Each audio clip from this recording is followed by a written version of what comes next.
I'm so happy to inform our constituent that we have about 22 professional boxers based in Lipa. Ang ilan po sa kanila rated na.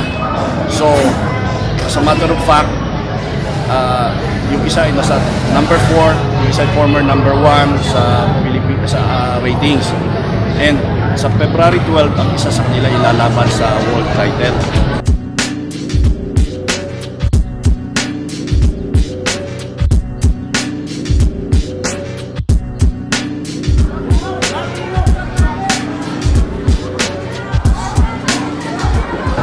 And we are so happy dahil ito ang simula na yata ng suporta at maaaring taon-taon gagawin na ng ating pamahalaan Luzon. At kami ay natutuwa.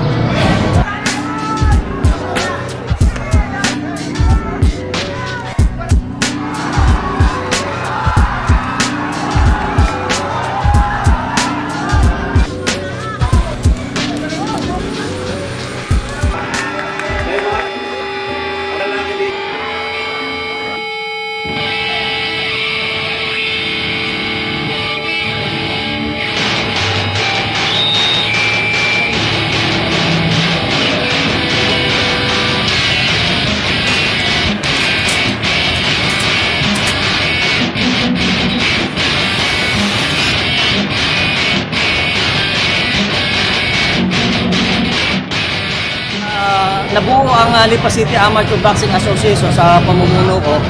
Ang aming pinoproblema, baka walang lipenyo na sumali sa boxing kasi alam mo naman ang mga boksingero, mga taga Cebu, mga taga Bicol. Pero nung magtanghal kami noong 2002, may mga sumaling mga taga-Lipa. Nagulat kami kasi yung mga bata gustong mag-boxing. Mga taga-Lipa yun ha. So sabi ko maganda itong pagkakataon para idiretso na natin. And then itong mga manonood, meron din sila ng interes. Kaya sa pagkakataong ito, sabi nga ni Jojo, ay talagang ngayon ay pinagpilitan namin na maisama itong boxing bilang isang official activity dito sa piyesta.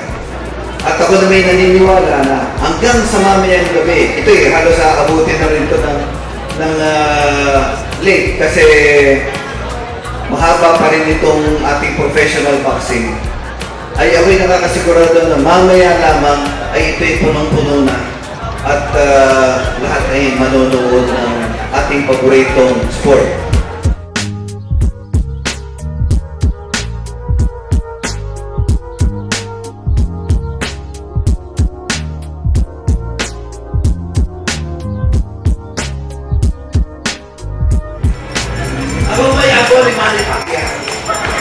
Dahil alam po ninyo, nahilig din po ako sa boxing.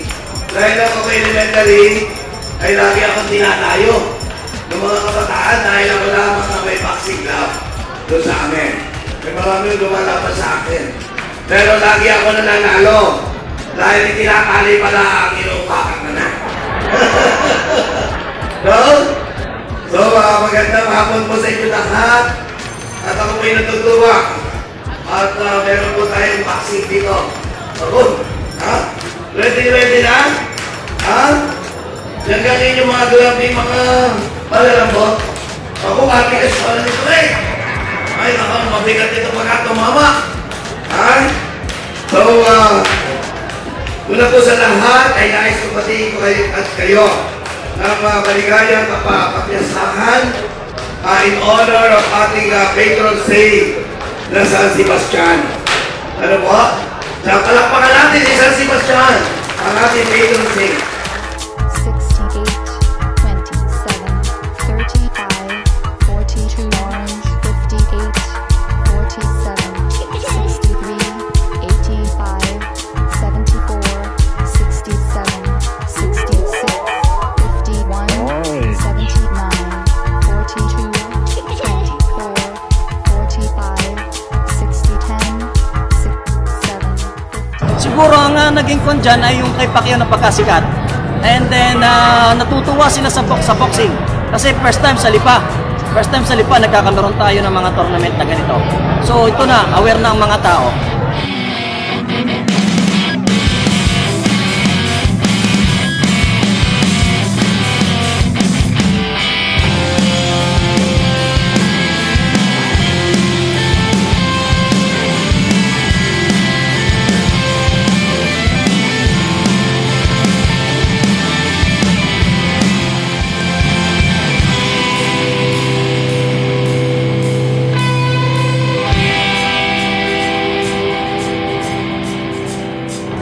dito, nauso yung paboxing sa barangay. Until such time, na-discover natin na marami na palang boksingero na magagaling dito sa Lipa. Hindi lang sa ibang lugar. Ang ating mga boksingero ay talagang magagaling.